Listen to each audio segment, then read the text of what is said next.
안녕하세요. 모두행지 모임지입니다.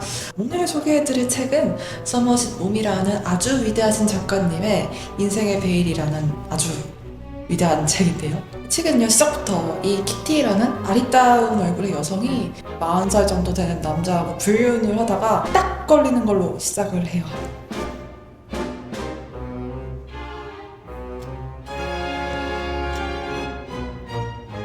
키티는 그래도 좀 몇 번 봐줘서 어리다고 쳐도 40살 정도 되는 남자가 지금 자기가 뭘 하고 있는지 모를 리가 없잖아요.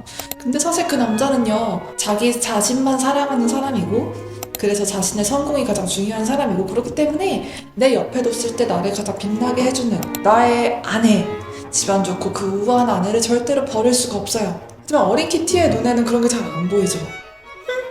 내가 더 예쁘고, 내가 더 몸매도 좋고, 내가 더 매력이 있는데, 그 늙은 여자를 나 뭐라도 좋아할 리가 있겠어? 라고 생각을 했는데, 과연, 과연 그 불륜남의 아내가 상황이 돌아가는 걸 모를까?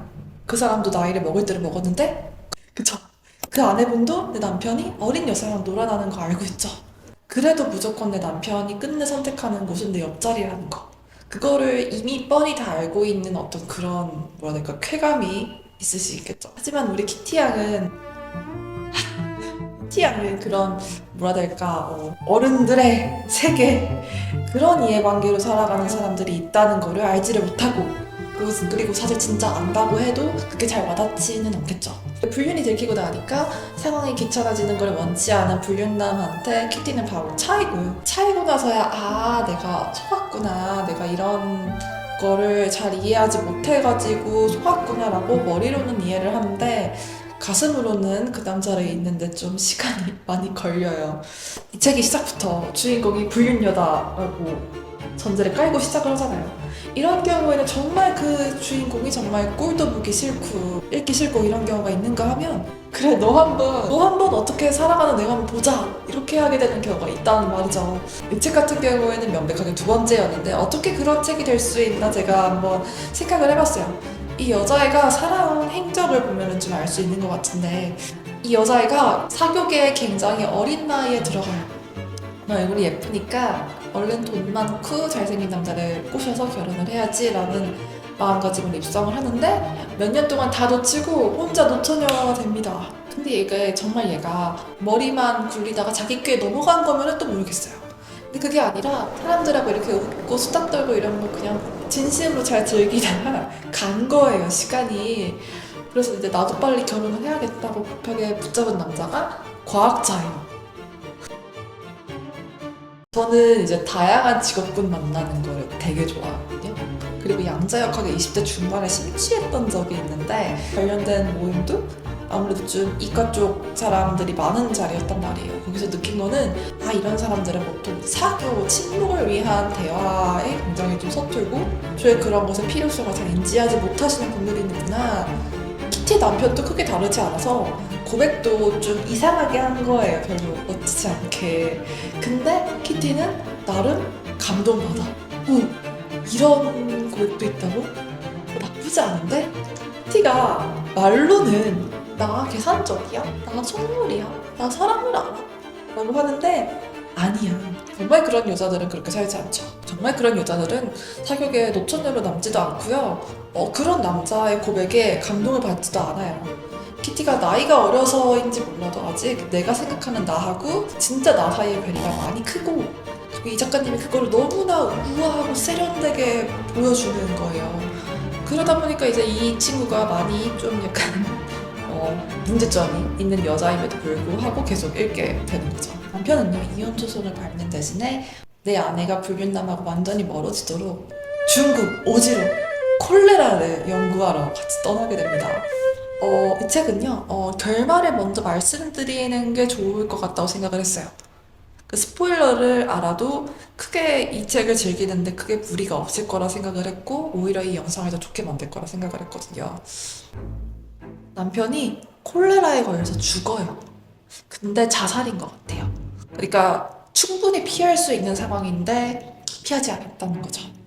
키티는요, 나름대로 이렇게 중국에 와서 생사를 오가는 사람들을 직접 눈으로 담다 보니까 아 내가 정말로 했던 짓이 부질이 없었구나 그다음에 반성을 하는데 사실 정작 피해밖에 받지 않았던 남편은요 과거에 있었던 어떤 안 좋은 생각들이나 기억들을 자꾸 끄집어 꺼내다가 자꾸 생각하고 자꾸 복귀하고 회상하는 성격이에요.